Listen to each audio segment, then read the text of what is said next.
दोस्तों नमस्कार। आप देख रहे हैं बिहार तक लाइव। ताजा खबरों के साथ मैं चुन्नू कुमार सिंह। मोहद्दीनगर के मधुदाबाद में माकपाइयों ने लेनिन की 100वीं पुण्यतिथि पर सेमिनार का किया आयोजन।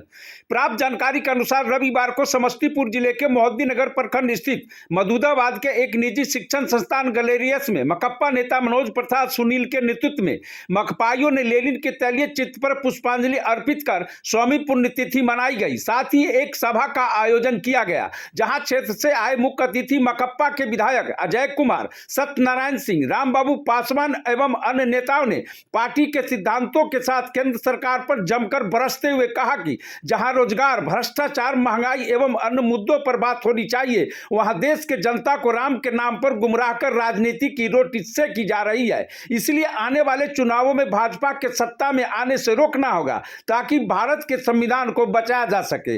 इसी दौरान आज की कार्यक्रम को लेकर विधायक समेत क्षेत्रीय नेता ने मीडिया के समक्ष क्या कुछ कहा, देखें इस खास रिपोर्ट में।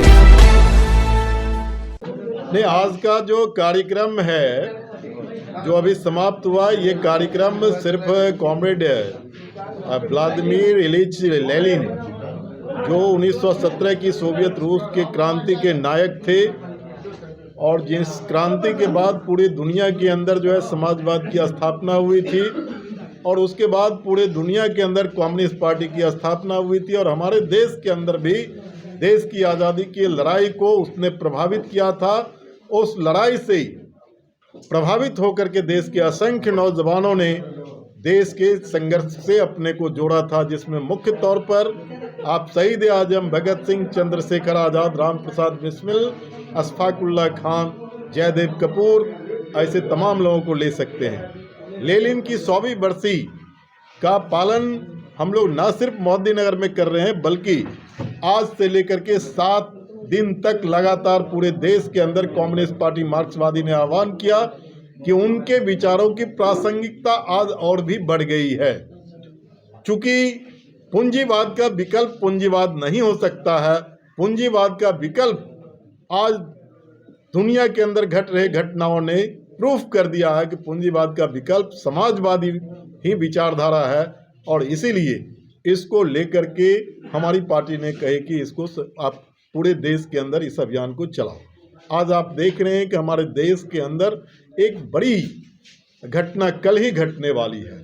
मैं घटना शब्द का इस्तेमाल कर रहा हूं क्योंकि इस देश के अंदर हमारा जो संविधान है, उस संविधान की मूल आत्मा है धर्मनिरपेक्षता के आधार पर हमारा संविधान बना हुआ है। संविधान के पहले पन्ने पर लिखा हुआ इंडिया इज सेकुलर स्टेट, और जब इंडिया इज सेकुलर स्टेट जिसके कस्टोडियन देश के राष्ट्रपति होते हैं और उसको लागू करने की जिम्मेदारी देश के प्रधानमंत्री और पूरी कैबिनेट को होती है, और उस कैबिनेट के मुखिया के द्वारा एक मंदिर का उद्घाटन करना ये भारत के संविधान के अनुरूप नहीं है, भारत के संविधान के खिलाफ है। और इसीलिए हम तमाम लोगों को ये कह रहे हैं कि आज इसका खिलाफ हम मंदिर का नहीं कर रहे हैं, बल्कि उस विचारधारा का कर रहे हैं जो इस देश के सांप्रदायिकता, ये सेकुलरिज्म की सिद्धांत के आधार पर जो संविधान बना हुआ है, उस संविधान को जो तोड़ने की कोशिश हो रही है, उसके खिलाफ हमारी पार्टी और हम अपने लोगों से कह रहे हैं कि उसका खिलाफ करें। किसी मंदिर का निर्माण करना सरकार का काम नहीं है, और सुप्रीम कोर्ट भी सरकार को नहीं कहा। सुप्रीम कोर्ट ने कहा कि आप ट्रस्ट बना दो, और ट्रस्ट बनाएगी मंदिर। और किसी मंदिर का उद्घाटन अगर देश का शंकराचार्य नहीं करेगा तो इस देश का प्रधानमंत्री कर सकता है क्या? अगर प्रधानमंत्री मंदिर का उद्घाटन करेगा तो शंकराचार्य क्या देश को चलाने के लिए दिल्ली के पार्लियामेंट में बैठेंगे क्या?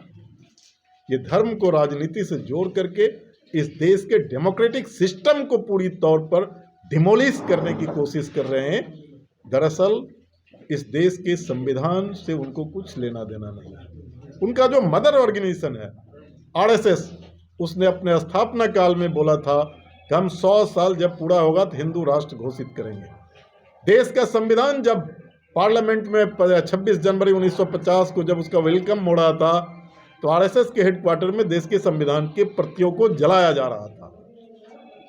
और उसी समय उसने अपने आप 5 जन के उनका जो अखबार है और ऑब्जर्वर जो उनका अंग्रेजी अखबार है, 27 जनवरी 1950 का आप निकाल करके पढ़िए।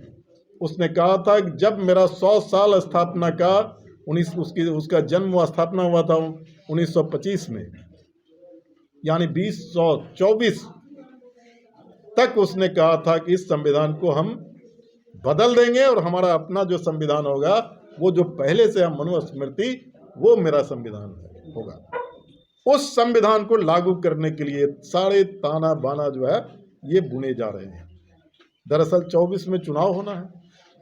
24 में चुनाव के लिए इनके पास मुद्दे नहीं हैं, और जब मुद्दे नहीं हैं तो जो काम इससे पहले चुनाव में किया है कि वोटों का ध्रुवीकरण करके राज सत्ता को हासिल करना। पिछली बार तो एक पुलवामा का जो आज तक वो देश की जनता को नहीं बता पाया कि इसके लिए कौन रिस्पॉन्सिबल हैं।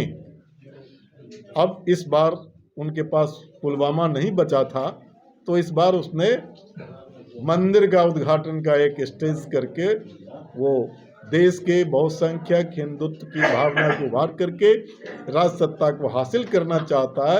आज की मीटिंग में कम्युनिस्ट पार्टी मार्क्सवादी ने कही कि उस काले मंसूबे को किसी भी कीमत पर अगर मुल्क को बचाना है तो इस संविधान को बचाना पड़ेगा।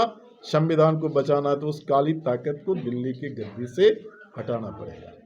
यही आज के मीटिंग का मुख्य तौर पर।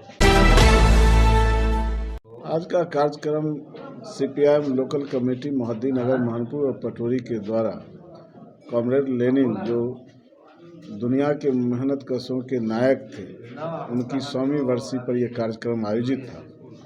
और ये कार्यक्रम के पीछे जो आज लेनिन की विचारधारा भारत की राजनीति में और प्रासंगिक बन गई है, जिस तरह से भारत के संविधान पर आरएसएस संविधान को समाप्त करने की कोशिश नरेंद्र मोदी जी के नेतृत्व में कर रहा है, वैसी स्थिति में भारत की संवैधानिक संस्था को बचाने के लिए लेनिन के सांगठनिक ढांचा को मजबूत कर सांप्रदायिकता के खिलाफ एक बड़ा महायुद्ध लड़ने की तैयारी के लिए ये बरसी समारोह पूरे देश भर में मनाया जा रहा है। और उसी के आलोक में आज मोहद्दीनगर में ये कार्यक्रम मनाया गया है। सर, क्या सीपीआईएम मोहद्दीनगर का नेतृत्व करेगी? पहले तो 2024 का लोकसभा देख लीजिए, और 2024 के लोकसभा के परिणाम के बाद पहले देश का संविधान बचेगा, चुनाव होंगे या न होंगे, तब 25 में डिस्कशन करेंगे। और जब 2025 आएगा तो उस समय की परिस्थिति पर हमारी पार्टी निश्चित तौर पर विचार करेगी कि आगे क्या करना है, लेकिन पहले 2024 का लोकसभा चुनाव देख लीजिए। सर, लेकिन ऐसा क्या सूत्रों द्वारा जानकारी मिली है कि लोकसभा सीट उजियारपुर का जो है सीपीआई के खाते में जाने वाले, क्या सही है? अब ये आपको कहाँ से पता है, ये हमें पता नहीं है, लेकिन हमारा 2009, 2014 और 2019 हम लगातार चुनाव लड़ते रहे हैं। उजियारपुर हमारा सांगठनिक मजबूत बेस है, और हम चाहेंगे कि भारतीय जनता पार्टी के बढ़ते हुए फन को कुचलने के लिए ये सीट उजियारपुर इंडिया गठबंधन को सीपीआईएम के खाते में देना चाहिए। और हम मजबूती से इस आरएसएस के मंसूबे को हमारी पार्टी इंडिया गठबंधन के साथ मिलकर ध्वस्त करेगी। इसलिए इस सीट हम अपेक्षा करते हैं कि इंडिया गठबंधन के नेतृत्व इस पर विचार करे और उजियारपुर सीट सीपीएम के खाते में दे। मोहिउद्दीन नगर से बिहार तक लाइव के लिए चुन्नू कुमार सिंह की ये रिपोर्ट।